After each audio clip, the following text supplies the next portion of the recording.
Quantas vezes você já entrou em uma loja de brinquedos e se deparou com corredores com a já naturalizada separação entre brinquedos de meninas e brinquedo de meninos?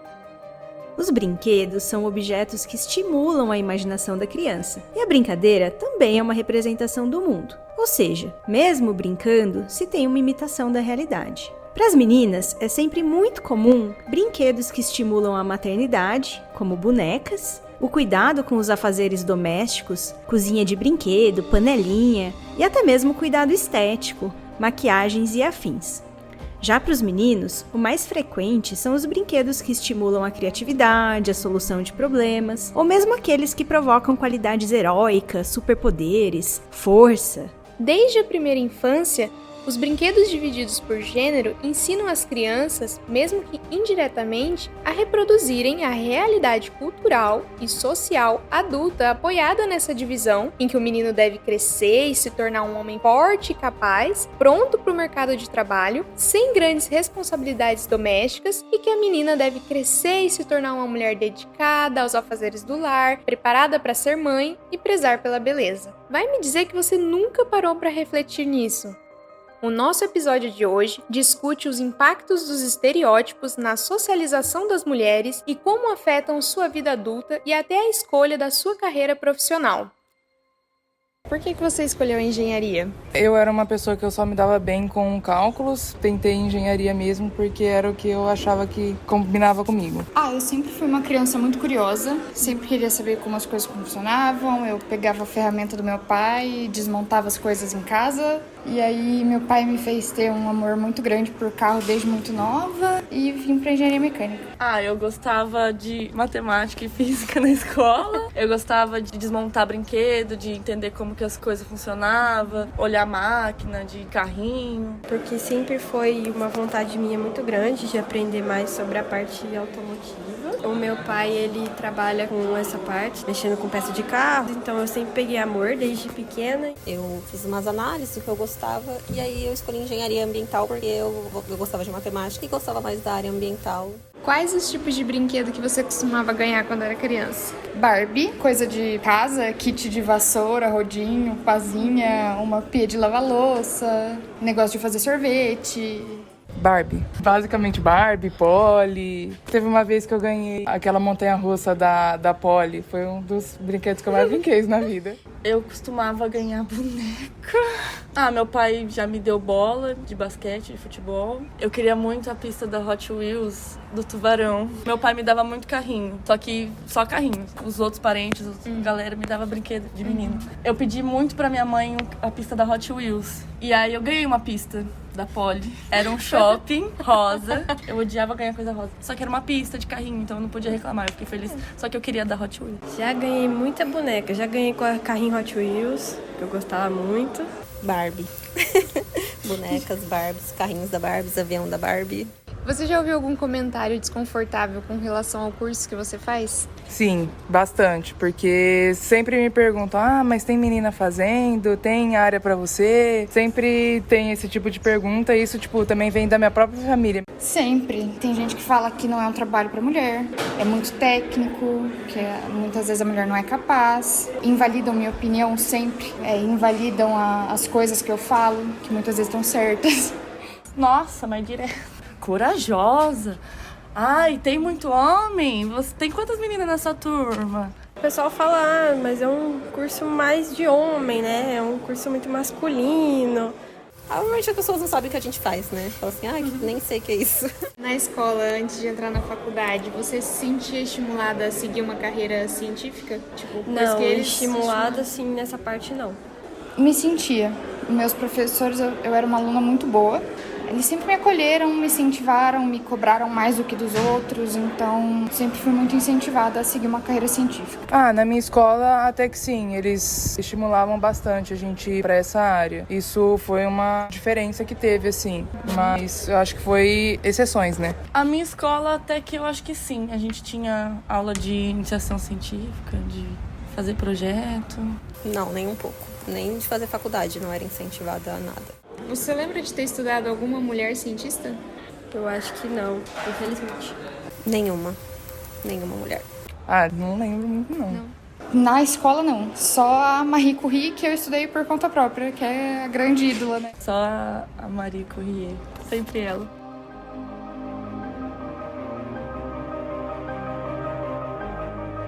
Eu sou Miriade, estudante de Engenharia Mecânica.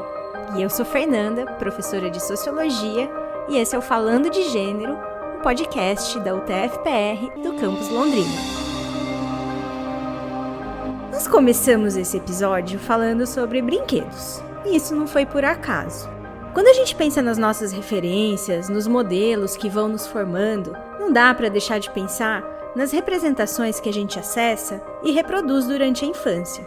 Muitas vezes, a intensidade das experiências infantis vão formar um imaginário que impacta, inclusive, a escolha da profissão no futuro. Se a gente olhar para alguns dados, como aqueles extraídos do Censo da Educação Superior de 2021, vamos observar que no Brasil, na área de engenharia, as mulheres representam cerca de 36% do número de concluintes. Na área de computação e tecnologia da informação, esse número é ainda menor, cerca de 15% apenas. Mas esse não é um fenômeno local. No estudo Decifrar o Código, Educação de Meninas e Mulheres em Ciências, Tecnologia, Engenharia e Matemática, publicado em 2017 pela Unesco, verificou-se que 74% das mulheres se interessam por ciência, tecnologia, engenharia e matemática. No entanto, apenas 30% delas se tornam pesquisadoras nessas áreas. Faz parte do senso comum acreditar que essas áreas não despertam interesse nas mulheres, e é por esse motivo que elas não estariam presentes nesses cursos. Mas por que é que ainda hoje tendemos a acreditar nessa afirmação? Será mesmo que ela é verdadeira? Essas características que são ditas femininas e masculinas, será que elas refletem diferenças biológicas ou condições culturais?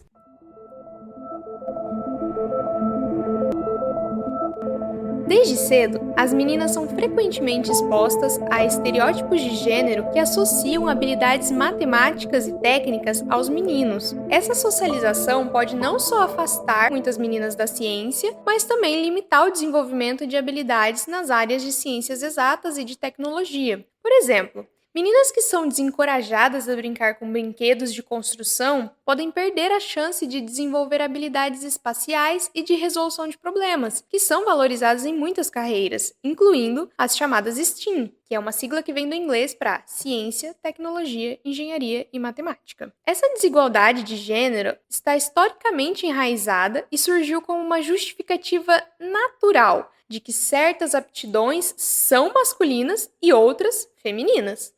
Essas associações criaram estereótipos de gênero que influenciaram a maneira como as pessoas eram e ainda são criadas, educadas e orientadas em suas escolhas de carreira e comportamentos. Esse modelo que naturaliza os papéis de gênero acaba promovendo um acesso diferenciado ao saber e à produção, marginalizando as mulheres. A exclusão das mulheres no campo científico foi justificada por argumentos baseados na fisiologia e psicologia feminina. Até meados do século XX, tanto as publicações científicas quanto as obras literárias, artísticas, filosóficas propagavam estereótipos extremamente negativos sobre as mulheres, que eram apresentadas como fisicamente fracas, psicologicamente instáveis e intelectualmente inferiores. Bom, vamos citar alguns exemplos. Quando a gente considera alguns mitos sobre a origem do universo, a gente pode encontrar uma referência constante ao papel da mulher como aquela responsável, causadora dos males que acometeram a humanidade. Na mitologia grega, por exemplo, a criação da primeira mulher a habitar a Terra coincide com o avanço do mal. Pandora não consegue resistir à curiosidade e abre a caixa que continha todos os males que se abateram sobre os seres. Também no Velho Testamento, é Eva o epicentro da causa da queda do paraíso. Já para Aristóteles e São Tomás de Aquino, a mulher era um ser deficiente, incompleto, imperfeito ou ainda um macho mutilado. Nos tratados de teologia moral cristã dos séculos XIV e XV, como por exemplo no Martelo das Feiticeiras, a mulher representava o pecado, o perigo e até, por muitas vezes, a bruxa que precisava ser controlada. Avançando um pouco no tempo, já no século XVIII, o século das luzes, do avanço científico, o tema do pecado vai dar lugar ao da natureza feminina, quando vários cientistas buscaram relacionar o tamanho do cérebro com as capacidades cognitivas. Então, da inferioridade divina passa-se à inferioridade natural. No século XIX, o cientista Cesare Lombroso defendia a ideia que relacionava a criminalidade à menstruação, ou ainda que as alterações hormonais prendiam as mulheres à sua natureza, tornando-as descontroladas. E assim, seriam eternas doentes devido à menstruação, histéricas, loucas, neuróticas. No início do século XX, a educação era vista como nociva para a própria saúde das mulheres e que prejudicava as funções de esposa e mãe, já que elas deveriam desempenhar esses papéis. O filósofo iluminista Rousseau, por exemplo, argumentava que seria necessário existir uma educação para cada sexo. As mulheres deveriam aprender a serem mães e esposas, seguindo uma lei da natureza. Deveriam ainda ter pouca liberdade. A mulher deveria desde cedo conhecer para amar a vida doméstica e tranquila de um lar, para que pudesse ter uma vida dentro da moralidade que lhes cabia. Assim, tornaria-se mais bela e encantadora. Faz sentido, né? Se elas se dedicassem a estudar, quem é que se encarregaria dos afazeres domésticos? Será que as teorias desenvolvidas pelos grandes cientistas ao longo da história teriam sido elaboradas se não houvesse o apoio das mulheres se dedicando totalmente ao trabalho doméstico, à divisão sexual do trabalho? E essa ideia se perdurou durante muito tempo, fazendo com que as mulheres não tivessem o direito à educação superior e profissionalizante.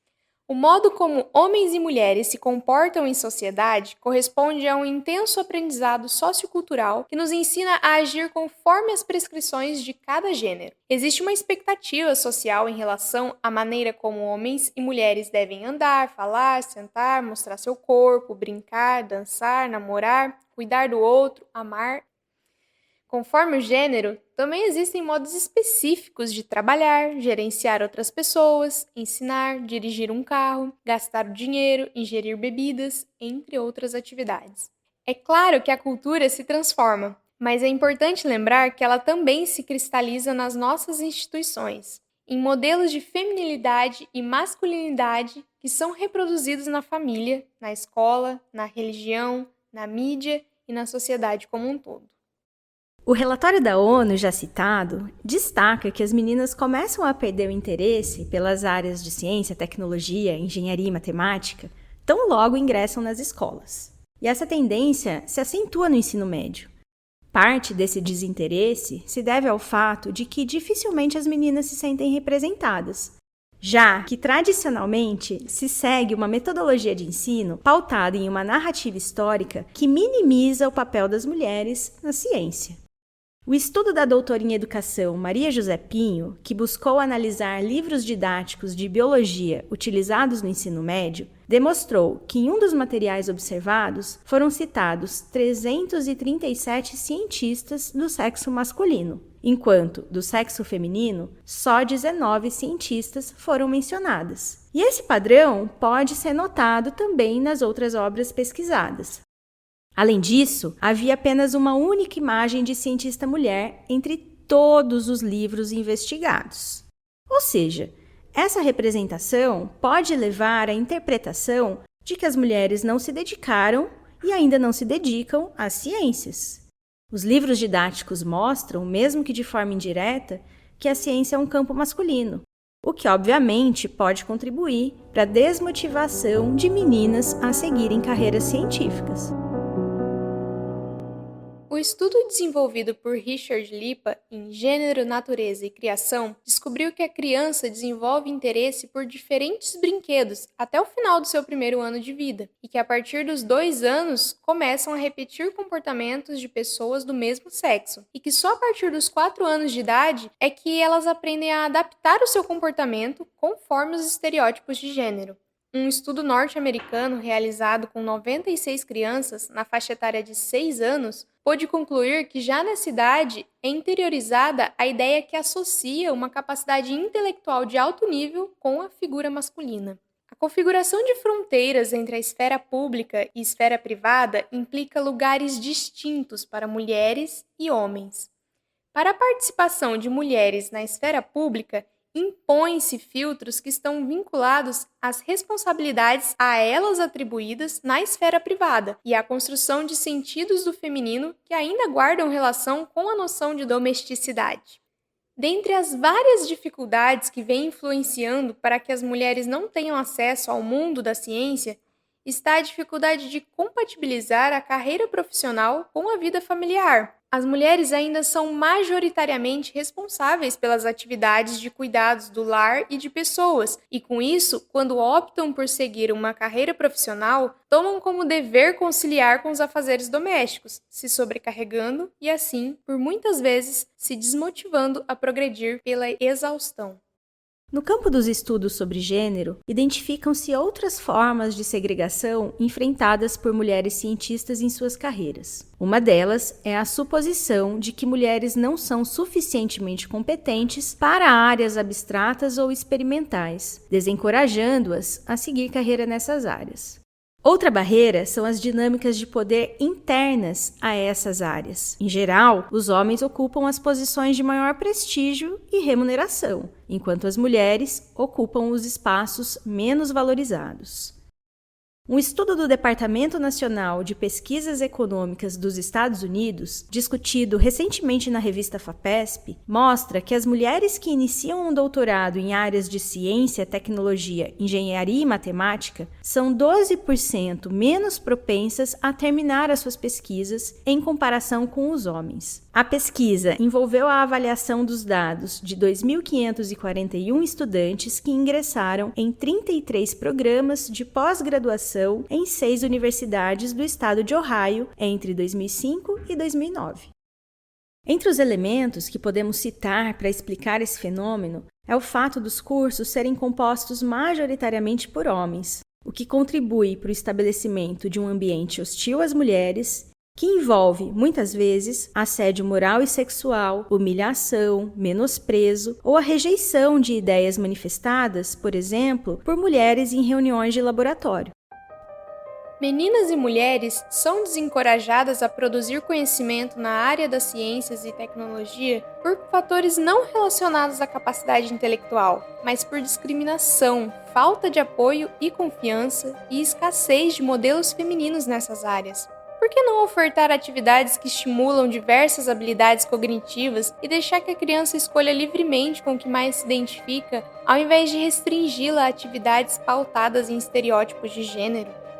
Enfim, é inegável os efeitos dos estereótipos de gênero na socialização de nós, mulheres, e no decorrer da nossa vida. Essa prática limita a nossa autoconfiança, restringe as nossas escolhas e influencia nossas decisões de carreira. Quantos talentos podem ter sido anulados ou simplesmente ignorados por mulheres que cresceram sob essa influência de que deveriam seguir carreiras tradicionalmente femininas, mesmo que desejassem explorar outras áreas? Avançamos, é fato, mas ainda há muito o que fazer.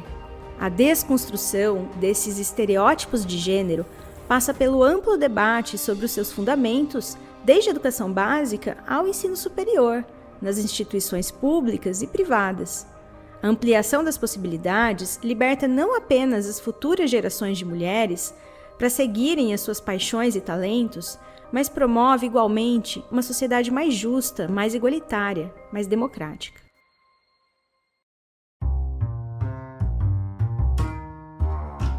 Agradecemos a todos e todas que nos ouviram até aqui e convidamos para você continuar nos acompanhando na sua plataforma de áudio preferida. Nossos episódios estão disponíveis também no nosso canal no YouTube, Falando de Gênero. Nos sigam no Instagram e comentem no nosso post do episódio o que acharam. Nossa página é @falandodegênero. Nossos episódios serão lançados quinzenalmente às sextas-feiras. Compartilhe com seus amigos e familiares. É muito importante aumentarmos essa rede de debate sobre gênero. Esse podcast conta com o apoio do Programa de Bolsa de Incentivo à Produção Artística e Cultural da Universidade Tecnológica Federal do Paraná. O roteiro e a produção foram feitos por nós, Fernanda e Miriade. Os trechos gravados são entrevistas com alunas dos cursos de Engenharia da UTF-PR de Londrina e foi autorizada a sua publicação de forma anônima.